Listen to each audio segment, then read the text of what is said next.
Starting with the glorious and compassionate name of Allah, Assalamu alaikum to all of you.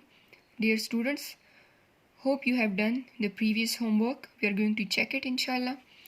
Please open up page 77 of your book and please do read the information about the writer, the poet mentioned on page 76 by yourself. Please open up page 77. We are going to discuss the glossary. Let us discuss it. Although we have discussed it while we were reciting the poem as well.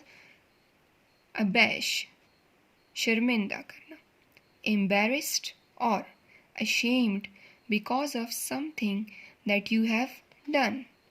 Then crumb, tukda, very small piece of food, especially of bread or cake, that has fallen off a larger piece. Clear? Then gale, tez hawa, an extremely strong wind. Purchase, rehna, it's talking about the bird of hope, of a bird to land and stay on a branch, etc. Clear? To live. Then sore, dukha hua, ya zakhmi, part of body that is painful and often red, especially because of infection or because a muscle has been used too much. Then tune, dhun, a series of musical notes that are sung or played in a particular order to form a piece of music. Then next one, extremity, हद दर्जा, बहुत ज़्यादा. शदीद, the furthest point, end or limit of something. Clear? Then strangest, अजीब, अनजान, unusual or surprising, especially in a way that is difficult to understand. Clear? Your today's homework is to learn the glossary. Clear? Please come towards page 78 of your book. Question B.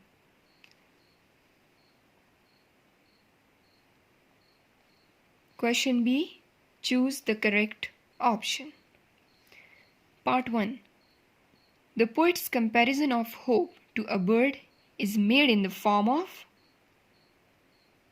personification, simile, alliteration, metaphor. So the correct option is D, metaphor. Then part 2. The poet uses the words gale and storm as metaphor. What do these words represent? So, times of bad weather, hard or painful times, pleasant times, times of success and growth. So, part B is the correct option, hard or painful times. Then part 3. Hope is helpful in times of pain, sorrow and difficulty. Which of the following lines from the poem best support this statement? That is, hope is the thing with feathers that perches in the soul and sings the tune without the words and never stops at all. And sweetest in the gale is heard, and sore must be the storm. Yet never in extremity it asked a crumb of me. So part C is the correct option, and sweetest in the gale is heard, and sore must be the storm. Please come towards page 79.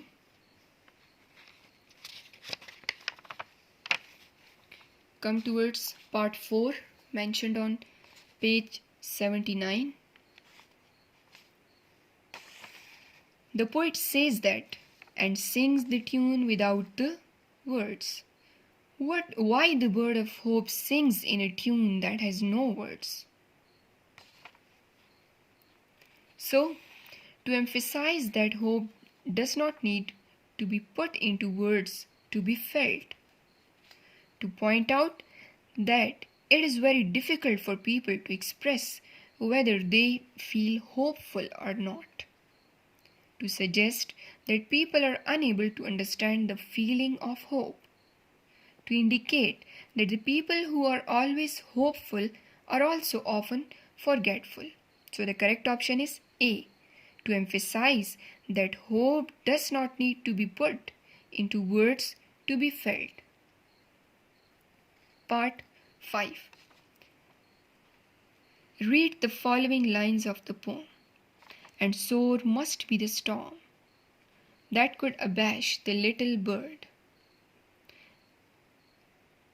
that kept so many warm. What does the word abash mean in the above lines? To confuse, to support, to praise, to silence. So, to confuse. Clear? Now please come towards topic vocabulary mentioned on page 79. So we are going to discuss imagery, imagery in poetry, connotation and denotation in this topic. Dear students, I already discussed imagery with you. So let us read it. Imagery means to use figurative language to represent objects, actions, and ideas in such a way, clear, to represent objects, actions, and ideas in such a way that it appeals to our physical senses. The word imagery is associated with imaginary pictures that we draw in our minds by use of particular words that create visual representation of ideas. Like we feel the things with our senses. It seems, for example, we are reading a line from a poem and it seems to us that we ourselves are practicing all the statements that the poet has said. Clear? For example, it was dark and dim in the forest. So the words dark and dim appeal to our sense of sight. Then, the children were screaming and shouting in the fields. See, it appealed to our sense of hearing. Screaming and shouting, it appealed to our sense of hearing. Hope you are getting it. So, part 3. He smelled the aroma of coffee. See, smelled aroma. Then, sense of, it appeal our sense of smell. Now please come towards page 80. Page 80 of your book. Part 4. The girl ran her hands on a soft satin fabric. See, the idea of soft in this example appeals to our sense of touch. Then, part 5. The fresh and juicy orange is very cold and sweet. Juicy and sweet, when associated with oranges, have an effect on our sense of taste. See, sometimes our mouth waters when we hear such statements. Clear? So, dear students, imagery needs the aid of figures of speech like simile, metaphor, personification in order to appeal the physical senses. You know it very well. What is simile? The indirect comparison between two objects by using as or like is called simile. The direct comparison of two objects without using like or as is metaphor. Personification is giving human qualities to the inanimate things. Clear? Now, imagery in poetry. When all at once I saw a crowd, a host of golden daffodils. These lines are taken from the poem The Daffodils, written by William Wordsworth. You have read it before as well. Poet use Yes, poets use language to appeal to the senses through use of imagery. In the line above, the poet uses the sense of sight to create a host of golden daffodils beside the lake. Now, dear student, the most important topic we did such topics in the previous lectures as well. Connotation and denotation means the connotative meaning of something, a word, and the denotative meaning of a word. Denotative meaning. Connotation and denotation are two principal methods of describing the meaning of words. Clear? It is associated with the meanings of the words. Connotative meaning or connotation refers to the emotions or human reactions and feelings that come from a word. Connotation meaning could be of positive and negative associations, means the contextual meaning. Clear? The meaning that you get according to the context. Whereas the denotation is the precise, literal definition of a word that might be found in a dictionary. A meaning found in the dictionary is a denotation or denotative meaning. Clear? Whereas the contextual meaning is called connotation.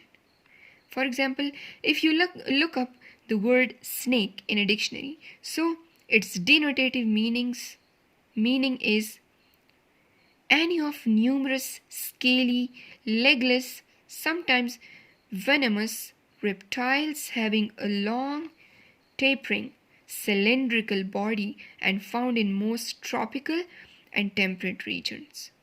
The connotations for the word snake could include evil or danger. Clear? Good.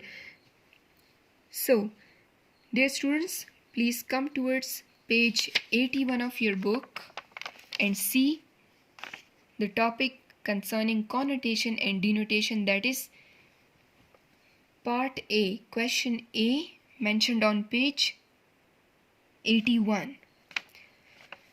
Write the connotative and denotative meanings of the following words from the poem. So, warm. The connotative meaning of warm is hope, and its denotative meaning is heat up. Gale. Its connotative meaning is hardships, whereas its denotative meaning is storm. Then sea.